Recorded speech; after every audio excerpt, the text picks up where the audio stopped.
안녕하십니까? 이론 내시경 교실 바른 내시경 연구소 소장 이준행입니다. 내시경 배우기 11번째 강의를 시작하겠습니다.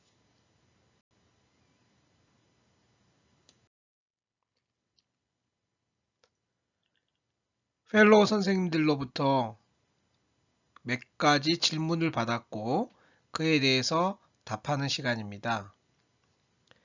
헤마테메시스로 내원한 환자가 헤모다이나미칼리 언스테이블한 경우 응급으로 위내시경이 의뢰되는데요.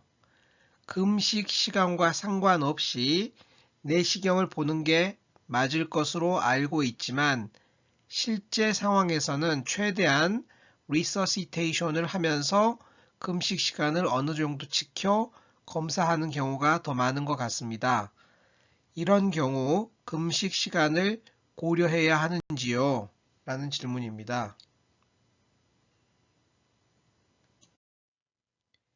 임상에서 이러한 것을 결정하는 것은 어려운 일입니다. 질문에서 언급하신 바와 같이 금식 시간과 상관없이 내시경을 보는 것이 맞는 것 같기는 합니다. 내시경보다 더 중요한 것은 최대한의 리서시테이션이고 액티브 헤마테메시스가 계속되는 경우는 중환자실에서 관리하는 것이 좋겠습니다. 최근 발표된 인터내셔널 컨센서스 그룹의 가이드라인에서도 내시경은 24시간 이내를 권한다 라고만 되어 있을 뿐입니다. 실제 금식에 대한 언급은 거의 없습니다. 전혀 없습니다.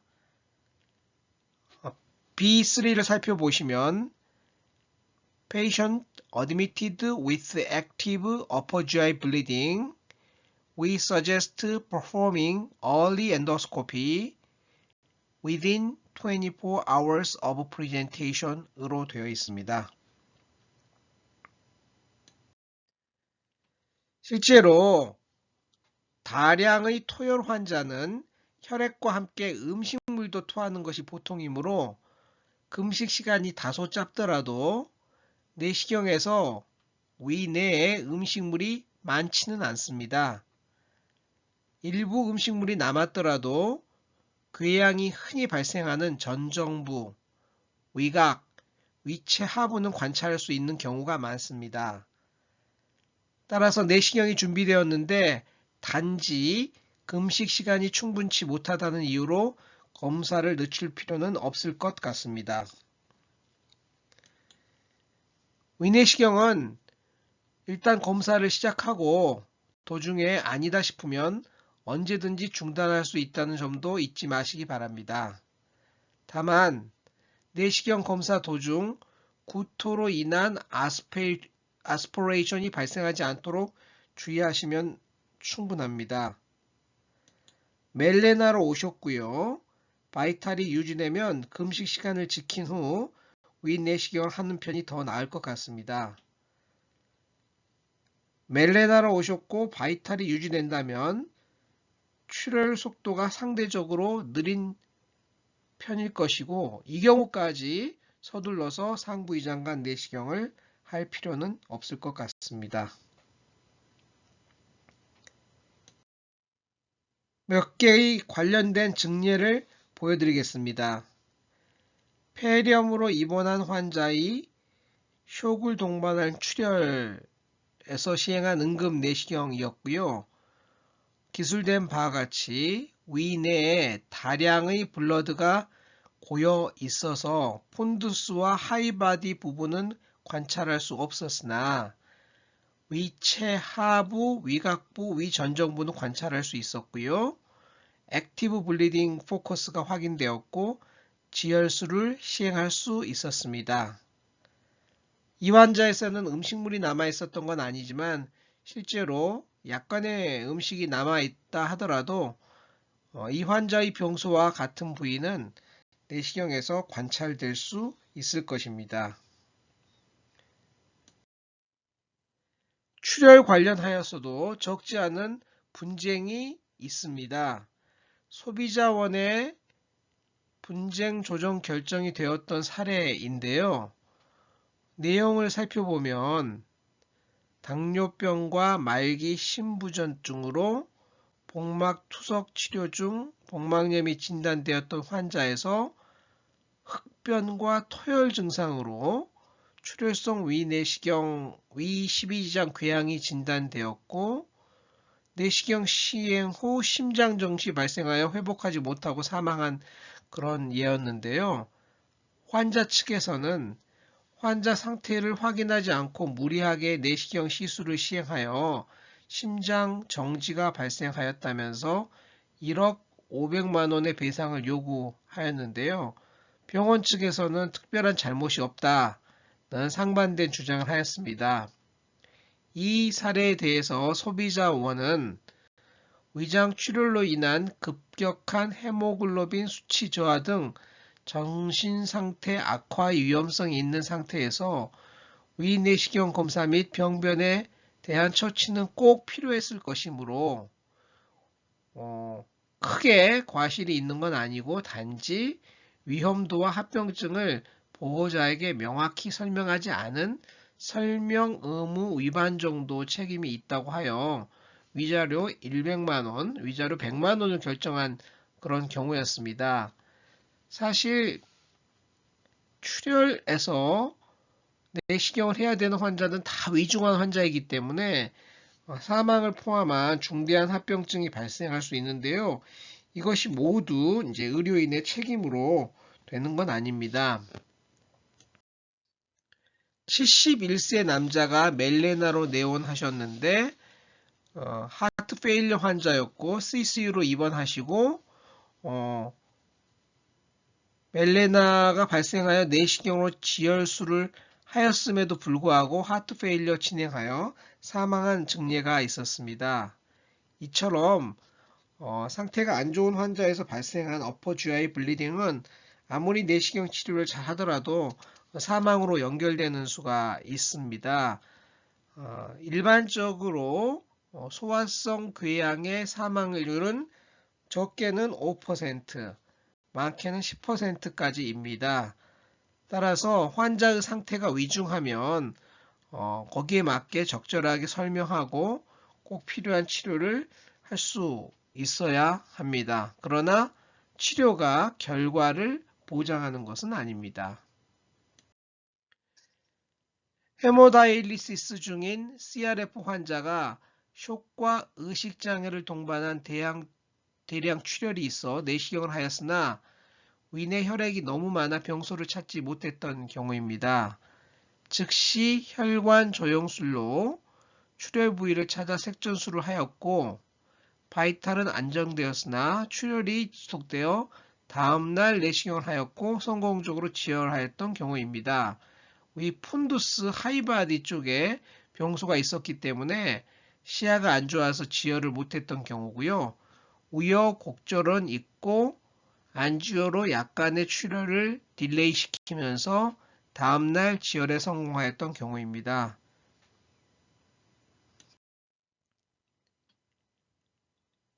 이 환자의 경우는 지혈술 직후 그 바로 옆에서 조직검사를 하여서 암으로 확인되지는 않았습니다. 그러나 깊고 이데마터스한 마진을 가지고 있는 병소라 암의 가능성이 있어서 단기 추적 관찰을 하려고 하였는데요. 마침 메르스 에피데믹 때문에 단기간에 내시경 검사를 하지 못하고 6개월 후 재검에서 뒤늦게 암이 확인되어 수술을 하였던 안타까운 경우이고요. 수술 결과는 Polydifferentiated Adenocarcinoma T3N1이었습니다. 최근 코로나가 유행이고 코로나 때문에 다른 환자들의 치료가 지연된다는 그런 우려점이 계속되고 있는데요.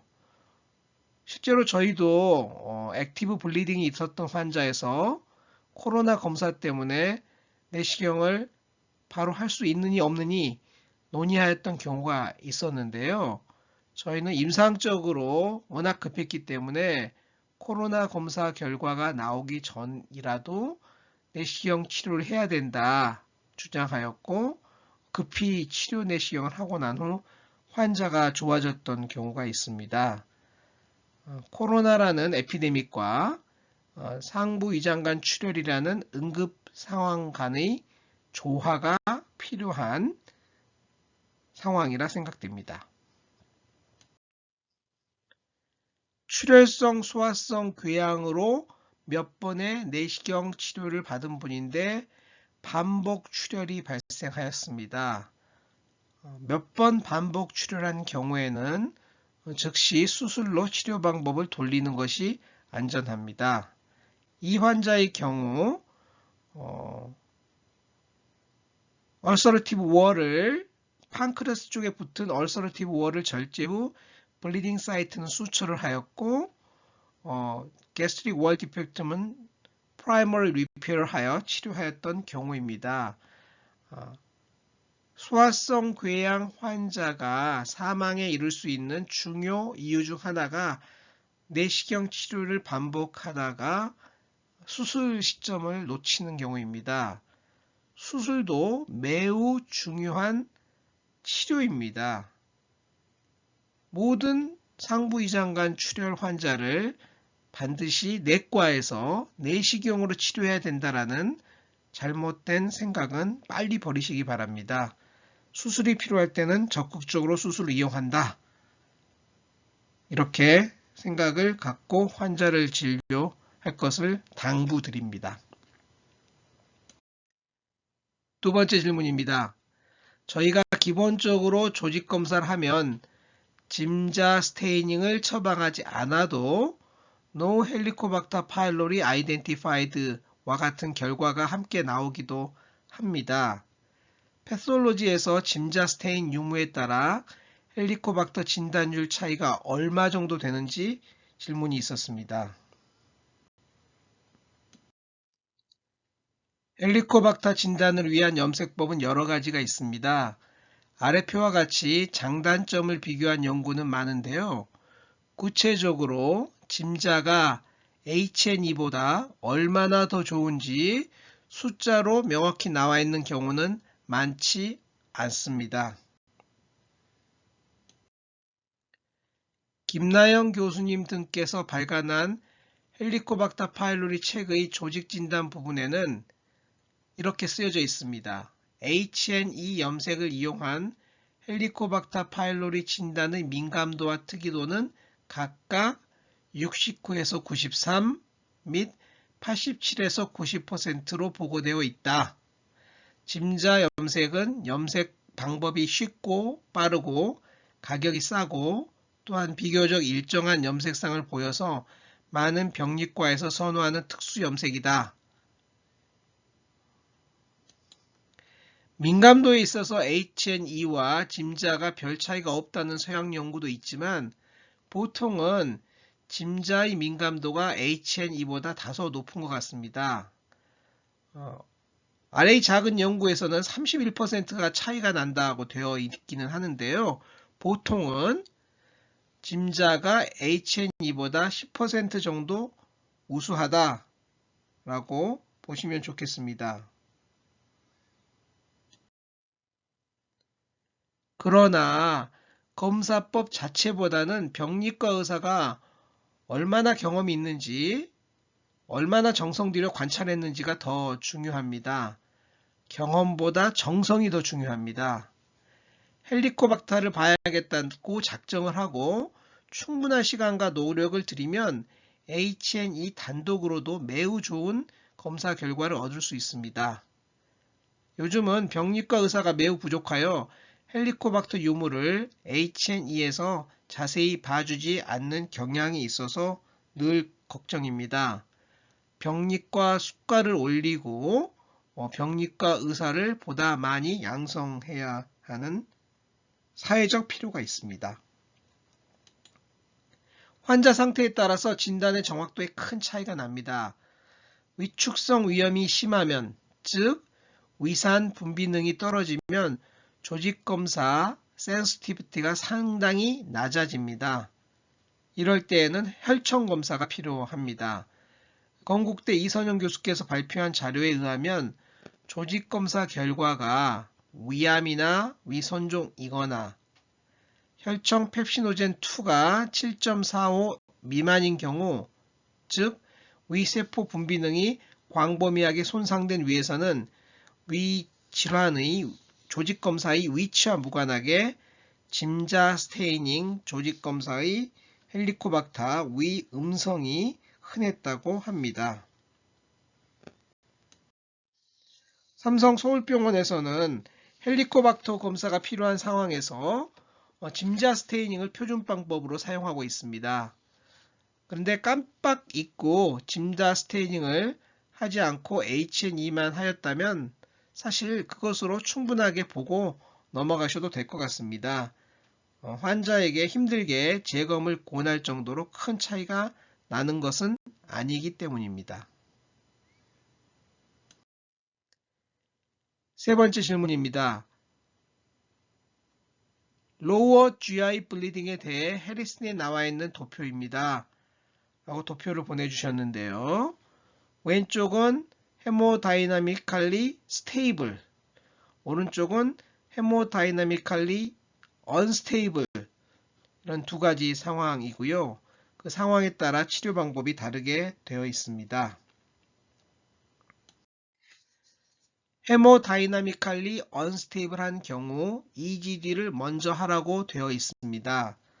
그런데 현실에서는 CT 안지오그래피를 먼저 시행하는 경우가 대부분이고 의심되는 포커스에 맞춰서 검사를 진행하는 경우가 더 많은 것 같습니다. 알고리즘처럼 스텝 바이 스텝으로 진행하는 것이 현실 상황을 고려할 때 어려운 것 같다는 생각이 들었습니다. 네, 이 질문에 대해서는요, 이렇게 답변을 정리해 보았습니다. 스텝 바이 스텝으로 검사하는 것이 꼭 좋은 것은 아닙니다. 시간이 많이 걸리기 때문이죠. 급하면 가장 크리티컬 디시전을 내릴 수 있는 검사를 먼저 하는 것이 크게 잘못된 어프로치는 아닌 것 같습니다. 사실 교과서란 가장 티피컬한 경우, 가장 아이디얼한 경우를 가정한 도표일 뿐 여러 현장과 여러 환자의 상황에서 항상 따라야 하는 바이블 같은 그런 것은 아닙니다. 여러 번 반복해서 말씀드리지만 리서시테이션과 내과적 매니지먼트가 가장 중요합니다. 대장 내시경이 늦어져서 죽는 환자는 거의 없습니다. 위 내시경은 빨리 해드려야 하는 환자가 간혹 계십니다. 임상가의 클리니컬 디시전이 매우 중요하고요. 우리에게는 중환자실과 외과라는 기댈 곳이 있습니다. 불안한 환자는 중환자실에서 입실하여 치료하는 것이 가장 좋겠습니다. 우리나라 의료 현실에서는 쉬운 일은 아니겠습니다만, 바이탈리 언스테이블하고 내과적 치료가 필요한 경우는 중환자실에 컨택을 해보시는 게 나쁘지 않을 것 같습니다. 출혈 환자 한두 명을 좀 보여드리겠습니다. 질문과는 약간 다를 수 있는데요. 헤마토케지아로 내원한 환자였습니다. 대장 내시경을 시행하였고요. 놀랍게도 미드 어센딩 콜론에 피쉬본이 있었고요. 이 피쉬본을 제거한 후 출혈이 멎었습니다. 환자가 언제 피쉬를 먹었는지는 정확히 기억하지 못하였는데요. 이처럼 피쉬본이 식도, 위, 소장, 대장까지 이렇게 내려와서 대장에서 문제를 일으켰다니 놀라운 일이 아닐 수 없습니다. 두 번째 증례는 영상의학과 선생님이 매우 중요하다는 것을 느꼈던 증례였습니다. 헤마토케지아로 내원한 분이셨고요. 미드 트랜스버스 콜론부터 스플래닉 플렉셔까지 약 10cm 정도 콜론의 내강을 따라 자라는 메스 라이크 리전이 있었습니다. 메스의 표면은 노듈라하고 프라이어블한 양상이었고 조직 검사에서 특별한 소견이 나오지 않았습니다. Non-specific inflammation. CT를 시행했는데요. 외부에서 CT를 시행하여 가져온 경우입니다. 화살표와 같은 병소가 보였습니다. 뭔가 암은 아니고 뭔가 인플러메이션이 로컬라이즈 되어 있는 이런 특수한 경우였는데요. 외부 CT 판독 결과 6cm 이상의 익스텐트를 보이는 irregular enhancing mass가 있고 이 병변은 상방으로 스토막의 upper body greater curvature와 하방으로 transverse colon은 upper wall까지 익스텐션 되어 있으면서 비교적 레이어링이 유지되어 있고 트랜스버스 콜론에는 포칼하게 레이어링이 유지되지 않는 부분이 있었다. 레프트 사이드 메소 렉툼에 약 3.3cm의 인핸싱 매스가 있고 역시 경계가 좋지 않고 주변으로 인필트레이션을 동반하고 있다. 이런 식의 기술이 있고요. 결론은 inflammatory lesion such as actinomycosis 죄송합니다. 트랜스렉탈 바이옵시를 하도록 권유되었습니다. 트랜스바지날 바이옵시를 시행을 하였고요. 최종 결론은 액티노마이코시스였으면서 IV 페니실린 G로 치료를 하였습니다. 사실 내과 의사가 정확하게 임프레션을 잡지 못하고 있던 상황이었는데요. 영상의학과에서 매우 정확하게 판독을 해주셔서 쉽게 진단을 할 수 있었던 드문 경우입니다. 클리니션과 영상의학과의 클로즈 커뮤니케이션이 얼마나 중요한지를 보여주는 증례가 아닐 수 없습니다. 다음 질문입니다. 고령 남성으로 여러 심혈관 질환으로 리바록사반과 클로피도그레를 모두 복용 중인 분입니다. 내시경을 하기로 하였는데요. 외래를 볼 당시에는 하부 EMR 시행 여부를 고려하지 못하고 클로피도그레를 유지하고 리바록사반만 잠시 중단하고 대장내시경을 시행하였는데요. 대장내시경 소견에서 T콜론에서 1.2cm가량의 라테랄리 스프레딩 튜머가 나왔고 클로피도그렐 복용력 때문에 EMR은 시행하지 못하고 조직검사만을 할 수 있었다고 되어 있습니다. 질문 주신 선생님은 사실 이 환자에서 고령이었고 여러 장기 질환이 있었기 때문이죠. 말리그넌시 감별하는 게 중요하다고 생각해서 항혈소판제 중단은 크게 고려하지 않았었는데 막상 대장 내시경에서 라테랄리 스프레딩 튜머 소면이 관찰되고 아데노마로 나오가 보니 처음부터 협진하고 약을 좀 더 끊고 하지 않았던 것이 아쉬웠다라고 쓰셨고요. 그런데 시술 가능성을 고려해서 무조건 약을 많이 중단하고 콜로노스코피를 진행하는 것이 맞는지 의문이 들었다. 이런 내용이었습니다. 콜로노스코피는 바울 프레퍼레이션을 하는 것이 어렵기 때문에 CPP, EMR 가능성을 고려해서 안티플레이틀릿, 안티코아귤레이션을 중단하고 진행하는 것이 맞을지요? 라는 장문의 질문이었는데요. 제 생각은 이렇습니다. 아주 정확히 잘 하신 것입니다. 아쉬워할 이유가 전혀 없습니다. 오히려 아쉬워하면 안 됩니다.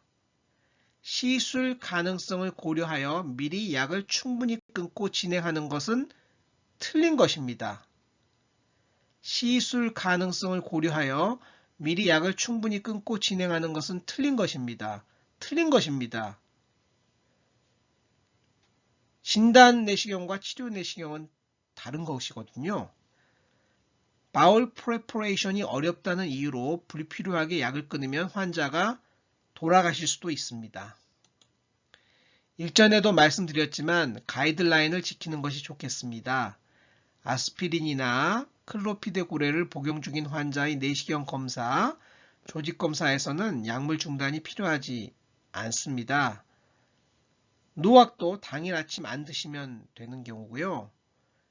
물론 약을 끊지 않은 경우에는 하이리스크 프로시저로 간주되는 CPP나 EMR은 하지 못할 것입니다. 그러나 모든 내시경 검사에서 하이리스크 폴리펙토미를 원 스테이지로 해야 한다고 생각하지는 않습니다. 혹시 모를 하이리스크 폴리펙토미를 위하여 모든 환자에서 아스피린이나 클로피도그렐이나 와파린이나 노악을 내시경 검사 전에 중단한다면 득보다 실이 많을 가능성이 큽니다. 가이드라인에서도 이를 권하지 않습니다. 진단은 진단이고 치료는 치료입니다. 아스피린, 클로피도그렐, 와파린, 노약을 복용하시는 분들은 뭔가의 언더라잉 디지즈가 있어서 이러한 약을 드시고 계시는 거고요. 고위험 환자입니다. 고위험 환자에서 무리하여 시술하다가 사고가 나는 법입니다. 약간의 편리보다 안전이 훨씬 중요한 가치입니다. 따라서 일단 진단적 검사를 하고 혹시 시술이 필요한 병소가 발견되면 다시 상담하고 약을 적절히 조절한 후 치료 내시경을 하면 그만입니다. 약을 드시고 계신 고위험 환자에서 대장 내시경을 한 번에 맞추려고 무리해서 모든 가능성을 고려해서 약을 끊는 것은 매우 위험한 일이고 절대 그렇게 하시면 안 됩니다. 필요하면 2번 할 수 있는 것이 대장 내시경입니다. 바울 프레퍼레이션이 귀찮기는 하지만 목숨을 걸 만큼 귀찮은 일은 아닙니다. 바울 프레퍼레이션을 2번 하기 싫다는 이유로 목숨을 걸어서는 안 되는 일입니다. 필요하면 2번 할 수 있는 것이 대장 내시경입니다. 절대 욕심내지 마시고 가이드라인에 따라서 하시기 바라고, 진단 내시경이 필요한 상황에서는 진단 내시경 하면 그만이다 강조해서 말씀드립니다. 5번째 질문입니다. 오늘의 마지막 질문인데요. 68세 여성이 MDS로 2달 전 스템셀 트랜스플란테이션을 받으셨는데 다른 이유로 시행한 검진 내시경에서 식도 중심부엔 화이티시하고 주변은 하이포레믹하고 경계가 불분명한 병소가 보여서 일단 룰아웃 디스플라지아로 임프레션을 잡으셨다고 합니다. 이 환자에 대하여 루고를 뿌리고 조직검사를 시행했었어야 하나 생각을 하신다는 건데요. 환자분이 플레이트릿이 23,000으로 출혈 위험을 고려하여 조직검사를 시행하지 않았다고 합니다. 특히 비수면이고요. 환자분이 힘들어 하시기도 하여 당장 조직검사가 불가능한 상황이라 MBI로만 확인하고 시술을 중단하셨다는 겁니다. 대신 내시경 결과 코멘트에 식도 병변에 대해 클로즈 팔로우 및 다음 시술은 혈소판 교정 후에 하도록 공고드렸다는 건데요. 환자의 임상 병력상 CMV 안티지네미아가 있고 CMV DNA 타이터가 올라가고 있어 CMV 에소파자이티스가 가능성이 있는 것 아닌가 이제 여쭈는 질문이었습니다. 내시경 소견은 그림과 같습니다. 서컴프런스의 3분의 2 정도를 차지하는 이레귤라한 뮤코잘 리전이고 경계는 명확하지 않고 MBI를 켰을 때 약간 더 자세히 관찰되는 소견이었습니다. 네, 물론 CMV 에소파자이티스를 의심할 수 있습니다. CMV 에소파자이티스의 전형적인 소견은 punched out ulcer입니다. 싱글 혹은 멀티플 punched out ulcer입니다. 또 다른 증례 있고요. 가까운 데 위치한 멀티플 punched out ulcer가 있었던 CMV 에소파자이티스의 증례입니다. 그러나 모든 환자에서 이처럼 경계가 명료한 punched out ulcer가 있는 것은 아닙니다. 인트라크레니얼 헤모라지가 있었던 환자의 내시경인데요. 경계가 불분명한 linear, 그 다음에 geographic 병소가 보였던 경우인데요. 진단은 CMV 에소파자이티스였습니다. HCC 환자에서 발견된 CMV 에소파자이티스인데 약간 디퓨즈한 병소로 보였습니다. 오래된 자료이긴 합니다만 은퇴하신 박영태 교수님이 기고하신 내용을 살펴보겠습니다. CMV는 헤르페스 바이러스의 일종으로 전 세계 대부분의 성인들을 감염시키고 있으며 아무 곳에나 존재하고 있습니다. 건강인에서 신체 여러 부위에서 잠복 감염하고 있습니다. 때문에 수혈이나 이식 장기를 통하여 CMV 전파가 쉽게 이루어질 수 있습니다. 면역 저하된 환자에서 CMV 질환은 새로 감염되거나 잠복 감염에서 재활성화되어 발생할 수 있습니다. CMV 식도염에서는 편평상피를 감염시키지 않고 식도의 점막하 섬유 모세포와 내피세포를 감염시킵니다. CMV 식도염에서는 HSV나 캔디다 식도염보단 대개 증상이 서서히 나타납니다. 삼킴 통증이나 삼킴 곤란보다는 구역, 구토, 발열, 상복부 통증, 체중 감소 등이 더 현저하게 나타나고 CMV 식도염의 진단은 임상적 평가나 방사선 검사, 내시경 검사 소견 등으로 정확하게 감별할 수 없기 때문에 내시경 생검 소견이 중요하다고 말씀하셨습니다. CMV 식도염의 특징적인 내시경 소견은 중부 또는 하부 식도에서 비융기성, 사행성 가장자리를 가진 표재성 미란이라고 쓰셨고요. 병이 진행하면 얕은 궤양들이 깊어지고 10에서 15cm까지 길어질 수 있으며 협착이 일어날 수 있다 얘기하셨고요. CMV 감염을 진단하고 진균이나 바이러스, 기생충 또는 세균이 중복 감염되어 있는지 알아내기 위해서는 조직 생검이 필요합니다. 식도 궤양의 바닥에서 여러 번 생검을 실시하여야 하는데요. 혈소판 수가 너무 낮아 출혈 위험성이 높을 경우에는 소일질, 즉 브러싱이 유일하고 안전한 진단 방법이라고 하셨습니다.